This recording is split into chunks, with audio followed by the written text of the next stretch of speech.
নমস্কার বন্ধুরা, তোমরা সকলে দেখছো তোমাদের প্রিয় YouTube channel All India rankers.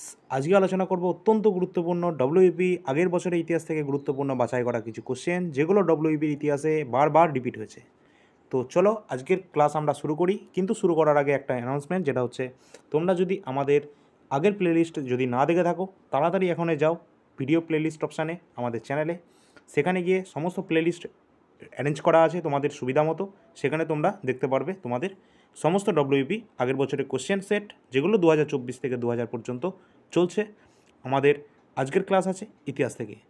তো তোমরা যদি চ্যানেলটা সাবস্ক্রাইব না করে থাকো, এখনই চ্যানেলটা সাবস্ক্রাইব করে নাও এবং বেল আইকনটা প্রেস করে রাখো নোটিফিকেশানগুলো সঙ্গে সঙ্গে পাওয়ার জন্য। তো আজকের কোশ্চেন আছে আমাদের কোশ্চেন, আর আমাদের যে Telegram channel All India Rankers আর YouTube channel All India Rankers, সেগুলো তোমরা জয়েন হয়ে যাবে এবং সাবস্ক্রাইব করে নেবে। ওকে, ফার্স্ট কোশ্চেন, কবে কলকাতা মেডিকেল কলেজ স্থাপিত হয়েছিল?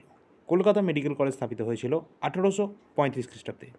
কলকাতা মেডিকেল কলেজ স্থাপিত হয়। নেক্সট আছে, রত্নাবলী এবং প্রিয়দর্শিকা নাটক কে রচনা করেছিলেন? রত্নাবলী এবং প্রিয়দর্শিকা নাটক রচনা করেছিলেন হর্ষবর্ধনের রচিত প্রিয়দর্শিকা রত্নাবলী। নেক্সট, বাংলায় পাল বংশের প্রতিষ্ঠাতা কে ছিলেন? বাংলায় পাল বংশের প্রতিষ্ঠাতা ছিলেন অবশ্যই গোপাল ছিলেন পাল বংশের প্রতিষ্ঠাতা। নেক্সট, উত্তরাপথ স্বামী বলে কাকে অভিহিত করা হয়? অবশ্যই ধর্মপালকে অভিহিত করা হয় উত্তরাপথের স্বামী বলে তাকে বলা হয়। কোন পাল রাজা বিক্রমশীল উপাধি ধারণ করেছিলেন বা গ্রহণ করেছিলেন? কোন পাল রাজা? ইনি কিন্তু এই ধর্মপাল, যিনি উত্তর স্বামী নামে তাকে ডাকা হয়, ঠিক আছে, তিনি বিক্রমশিলা উপাধি ধারণ করেছিলেন। নেক্সট, কৈবর্ত বিদ্রোহের নায়ক কে ছিলেন? এটা অনেকবার রিপিট হয়েছে। কৈবর্ত বিদ্রোহের নায়ক ছিলেন দিব্য বা দিব্যক, তোমরা এটা দেখে নেবে, ঠিক আছে। দিব্য বা দিব্যক ছিলেন কৈবর্ত বিদ্রোহের নায়ক। কালিদাস কার সভাকবি ছিলেন? তিনি ছিলেন গুপ্ত সম্রাট দ্বিতীয় চন্দ্রগুপ্তের সভাকবি ছিলেন মহাকবি কালিদাস। নেক্সট কোশ্চেন আছে, রাশিয়ায় যে বলসেবিক আন্দোলন হয়েছিল সেটা কত সালে হয়েছিল? রাশিয়ার যে বলসেবিক আন্দোলন হয়েছিল সেটা 1917 অর্থাৎ 1917 সালে সেটা হয়েছিল। নেক্সট আছে, রাইটার্স বিল্ডিং অভিযান কত সালে হয়েছিল? রাইটার্স বিল্ডিং অভিযান হয়েছিল 1930, 1930 সালে রাইটার্স বিল্ডিং অভিযান শুরু হয়েছিল। নেক্সট, মেঘদূতম এই রচয়িতা কার রচয়িতা? মেঘদূতম হচ্ছে মহাকবি কালিদাসের। তো মেঘদূতম, রঘুবংশম, মার্গিবাগ্নি মিত্রং, ঠিক আছে, এই সমস্ত গ্রন্থগুলো কিন্তু মহাকবি কালিদাসের রচনা। নেক্সট, গান্ধী আরোইন চুক্তির এর অপর নাম কি? যেটা হচ্ছে দিল্লি চুক্তি। গান্ধী আরোইন চুক্তির অপর নাম। নেক্সট, পরবর্তী কোশ্চেন, কাকোরি ষড়যন্ত্র মামলায় প্রধান অভিযুক্ত কে ছিলেন? কাকোরি ষড়যন্ত্র মামলার যে প্রধান অভিযুক্ত ছিলেন তিনি হলেন রামপ্রসাদ বিসমিল। তিনি কাকোরি ষড়যন্ত্র মামলার প্রধান অভিযুক্ত। নেক্সট, পরবর্তী কোশ্চেনে যাওয়ার আগে অবশ্যই বলবো, আমাদের চ্যানেলে যদি নতুন হয়ে থাকো অবশ্যই চ্যানেলে এখনই সাবস্ক্রাইব করে নাও এবং পাশে দেওয়া বেল আইকনটা প্রেস করে রাখো নোটিফিকেশনগুলো পাওয়ার জন্য। আর যদি ভালো লাগে ক্লাসগুলো অবশ্যই শেয়ার করবে বন্ধুদের সাথে এবং লাইক করবে, ভালো না লাগলে ডিসলাইকের অপশান আছে। নেক্সট কোশ্চেন আছে, ঔরঙ্গজেব কাকে পার্বত্য মুশিক বলে অভিহিত করেছিলেন? ঔরঙ্গজেব পার্বত্য মুশিক বলে অভিহিত করেছিলেন শিবাজিকে। অত্যন্ত গুরুত্বপূর্ণ, শিবাজি যে মারাঠা সম্রাট, ঠিক আছে। নেক্সট, কে সড়ক ই আজম অর্থাৎ গ্র্যান্ড ট্যাঙ্ক রোড বা যেটাকে আমরা বলি জিটি রোড, সেটা নির্মাণ করেছিলেন কে? তিনি হলেন শেরশাহ সড়ক ই আজম গ্র্যান্ড ট্যাঙ্ক রোড বা জিটি রোড তিনি সেটা নির্মাণ করেছিলেন। নেক্সট, মুসলমানেরা কাকে জিন্দাপীর বলতো? জিন্দাপীর কাকে বলা হতো? জিন্দাপীর বলা হতো ঔরঙ্গজেবকে বলা হতো জিন্দাপীর। এটা অনেকবার রিপিট হয়েছে কোশ্চেনটা। নেক্সট কোশ্চেন আছে, ভূমি রাজস্ব ব্যবস্থা বিষয়ে শেরশাহ প্রবর্তিত যে দলিল, সেই দলিল দুটির নাম কি?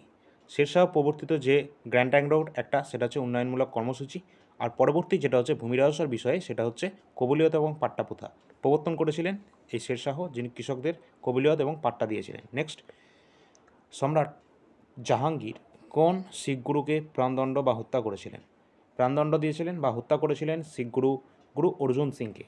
জাহাঙ্গীর এটা করেছিলেন, ঠিক আছে, অত্যন্ত গুরুত্বপূর্ণ এটা। নেক্সট, পানিপথের দ্বিতীয় যুদ্ধ কত সালে হয়েছিল? পানিপথের দ্বিতীয় যুদ্ধ হয়েছিল 1556 খ্রিস্টাব্দে পানিপথের দ্বিতীয় যুদ্ধ হয়েছিল। আর পানিপথের প্রথম যুদ্ধ হয়েছিল কত সালে, সেটা অবশ্যই কমেন্টের মাধ্যমে তোমরা জানাবে। নেক্সট, হলদিঘাটের যুদ্ধ কত সালে হয়েছিল? হলদিঘাটের যুদ্ধ হয়েছিল 1576 খ্রিস্টাব্দে। 1576 খ্রিস্টাব্দে হয়েছিল হলদিঘাটের যুদ্ধ। পরবর্তী কোশ্চেন আছে আবুল ফজল। আবুল ফজল কোন সম্রাটের সভাসদ ছিলেন? আবুল ফজল যে সম্রাটের সভাসদ ছিলেন তিনি হলেন আকবর। আকবরের সভাসদ ছিলেন আবুল ফজল। পরবর্তী কোশ্চেন মনসবদারি প্রথা কে প্রবর্তন করেছিলেন? মনসবদারি প্রথা প্রবর্তন করেছিলেন সম্রাট আকবর। পরবর্তী কোশ্চেন মালিক কাফুর। মালিক কাফুর কে ছিলেন? মালিক কাফুর কে ছিলেন? মালিক কাফুর ছিলেন আলাউদ্দিন খলজির সেনাপতি ছিলেন মালিক কাফুর। নেক্সট, বক্সারের যুদ্ধ কত সালে সংঘটিত হয়েছিল? বক্সারের যুদ্ধ হয়েছিল 1764 খ্রিস্টাব্দে হয়েছিল বক্সারের যুদ্ধ। আর পলাশির যুদ্ধ হয়েছিল 1757 খ্রিস্টাব্দে। ঠিক আছে, মনে রাখবে সাল দুটো। নেক্সট, বিজয়নগরের প্রতিষ্ঠাতা কে? বিজয়নগর সাম্রাজ্যের প্রতিষ্ঠাতা ছিলেন হরিহর এবং হরিহর ও বুক্কা, যারা বিজয়নগর সাম্রাজ্যের প্রতিষ্ঠাতা ছিলেন। নেক্সট, সন্ধ্যা পত্রিকার সম্পাদক কে ছিলেন? সন্ধ্যা পত্রিকার সম্পাদক যিনি ছিলেন তিনি হলেন ব্রহ্মবান্ধব উপাধ্যায়। ব্রহ্মবান্ধব উপাধ্যায় ছিলেন সন্ধ্যা পত্রিকার সম্পাদক। পরবর্তী কোশ্চেন না, আজকের আমাদের এটাই শেষ কোশ্চেন। তো যদি তোমাদের ক্লাসগুলো ভালো লেগে থাকে অবশ্যই চ্যানেলটি এখনই সাবস্ক্রাইব করে নেবে। আর আমাদের ইউটিউব চ্যানেল যেখানে তোমরা ক্লাসটা দেখছো অল ইন্ডিয়া র্যাঙ্কার্স, এবং আমাদের টেলিগ্রাম চ্যানেল যেটা ডিসক্রিপশানে লিঙ্ক দেওয়া আছে, এখনই জয়েন হয়ে যাবে টেলিগ্রাম চ্যানেলে। ঠিক আছে, আর আমাদের চ্যানেলের যে কমিউনিটি সেকশন সেখানে গুরুত্বপূর্ণ জিকের কোশ্চেন নিয়ে আলোচনা করা হয় প্রতিদিন। ঠিক আছে, তো তোমরা সেই কমিউনিটি সেকশনটা ফলো করবে এবং সেখানে সমস্ত অ্যান্সার দেবে কোশ্চেনগুলোর। সেখানে অত্যন্ত গুরুত্বপূর্ণ প্রশ্ন নিয়ে কিন্তু আলোচনা করা হয়।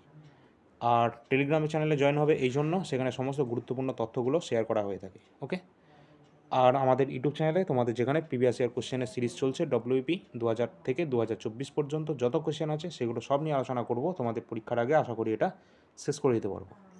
তো তাড়াতাড়ি তোমরা আমাদের চ্যানেলটা সাবস্ক্রাইব করে নেবে এবং তোমাদের বন্ধুদের সাথে শেয়ার করে দেবে। যদি এখনও পর্যন্ত নতুন হয়ে থাকো তো চ্যানেলটি সাবস্ক্রাইব করে নেবে। পরবর্তী ক্লাসে আবার দেখা হবে। ধন্যবাদ।